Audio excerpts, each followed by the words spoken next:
নমস্কার বন্ধুরা, সবাই কেমন আছো? আশা করছি সবাই ভালো আছো। প্রচণ্ড গরম পড়েছে, তোমাদের ওদিকটাতে কেমন গরম পড়েছে জানাতে ভুলো না। প্রচণ্ড গরমে একটা স্বস্তিকর রান্না আজকে আমি করব।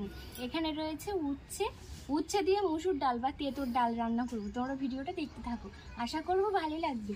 ভিডিওটা যদি ভালো লাগে অবশ্যই কিন্তু লাস্ট পর্যন্ত দেখো। এত গরমের মধ্যে তোমাদের সাথে খুব কম সময়ের মধ্যে কম কষ্টেতেই রান্না শেয়ার করি। ভিডিওগুলো যদি ভালো লাগে কিন্তু অবশ্যই তোমরা দেখো। সবার প্রথমে ডালটা সিদ্ধ বসিয়ে দেবো, তারপরে উচ্ছেগুলো কেটে নেব। এখানে 100 গ্রাম মসুর ডাল নিয়েছি। ডালটা খুব ভালোভাবে ধুয়ে নেব।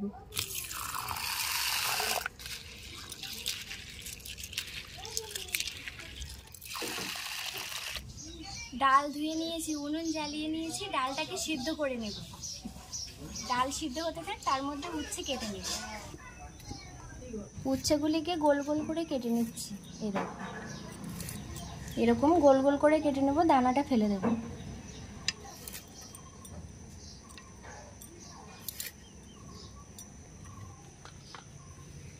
ডাল কিন্তু ফুটে গেছে, খুব তাড়াতাড়ি সিদ্ধ হয়ে যাবে। দেখো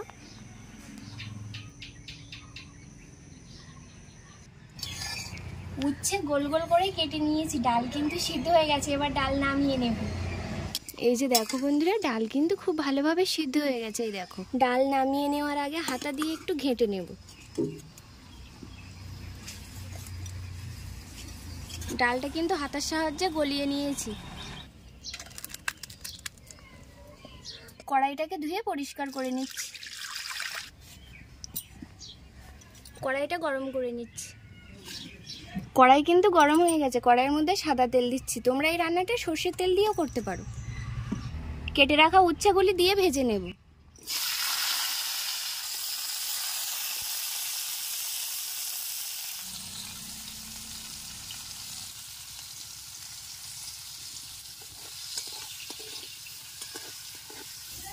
উচ্ছেগুলিকে লাল লাল করে খুব সুন্দরভাবে ভেজে নিয়েছি। এবারে উঠিয়ে নেব।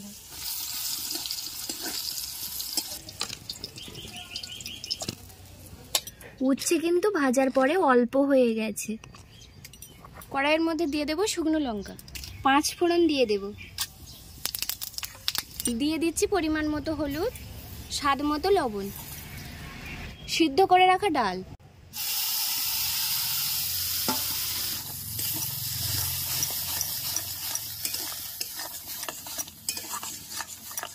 ডালটা দেওয়ার পরে একটু নাড়াচাড়া করে নিলাম। এবারে আমি জল দিয়ে দেব। পরিমাণ মতো জল দেব, তবে খুব বেশি জল কিন্তু দেব না।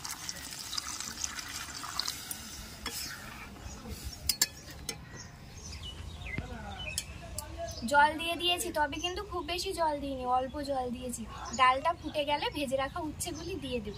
দিয়ে 2 মিনিট ফুটিয়ে একটু জিরে গুঁড়ো দিলেই কিন্তু রান্নাটা হয়ে যাবে। ডালটা কিন্তু খুব ভালোভাবেই ফুটে গেছে। এবারে ভেজে রাখা উচ্ছে দিয়ে দেব। এবারে দিয়ে দেব সামান্য পরিমাণে জিরে গুঁড়ো।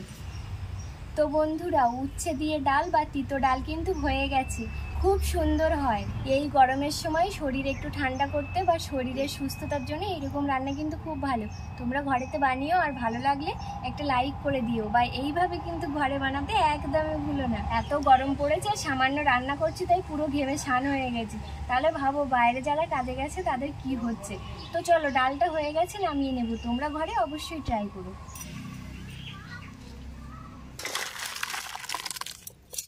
ডালটা নামিয়ে নিয়েছি। আর এইভাবে গরমের সময় তেঁতুর ডাল কিন্তু অসাধারণ স্বাদ হয় বন্ধুরা। না বানালে তোমরা বুঝতেই পারবে না।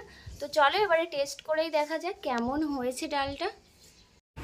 তো বন্ধুরা, রান্না হয়ে গেছে। তোমাদের দাদাভাইকে ভাত দিয়েছি। দেখো কি গরম পড়েছে বাবা, বলার মতো না।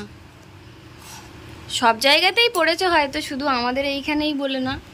আজকে কিন্তু আমাদের নিরামিষ। তা নিরামিষে কি রান্না করব? সকালে উঠে আমি কলমি শাক আলু ভেজেছিলাম, সেই কলমি শাক একটু রয়েছে। আর তোমরা তো দেখেইছো উচ্ছে ডাল করেছি। তিতো ডাল খাওয়ার জন্য মনটা খুব ছটফট করছিল এই গরমে। গরমে শাক ভাজাটা তো দারুণ লেগেছে না? খাওয়া হয়ে গেছে? খাওয়া হয়ে গেছে। ডাল দাও। নিম পাতা দিয়ে ডাল খেতে কিন্তু খুব ভালো লাগে। গরমে ফ্যান চালিয়েও শান্তি হচ্ছে না বন্ধুরা, জানো এত গরম পড়েছে। তোমাদের বাড়ির দিকেও পড়েছে, যেহেতু আমার একা গরম লাগছে তা নয়, কিন্তু তবুও গরমটা খুব পড়েছে। ডালটা কিন্তু খুব বেশি পাতলা করলে হবে না, একটু ঘন থাকবে। আর উচ্ছে দিয়ে কিন্তু রান্না করলে যতটা ভালো লাগবে ঠিক ততটা আবার উচ্ছে ভাজা আর ডাল ভালো লাগে।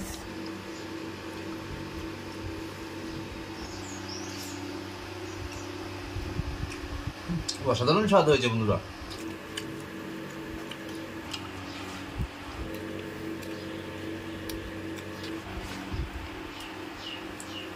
গরমের দিনে এই ধরনের তেতো তরকারি কিন্তু খুবই ভালো লাগে। যেমন উচ্ছে দিয়ে ডাল করবে, যত তিতু খেতে পারবে তত শরীর ঠান্ডা থাকবে। তো ভিডিওটা যদি ভালো লাগে লাইক করতে একদমই ভুলবে না। আজকে ভিডিওটা এখানে শেষ করছি। তোমরা সবাই ভালো থাকো, সুস্থ থাকো। আর গরমে সুস্থ থাকতে এইভাবে বানিও, আর এইভাবে বানালে পরিবারের লোক তোমাকে খুবই ভালোবাসবে।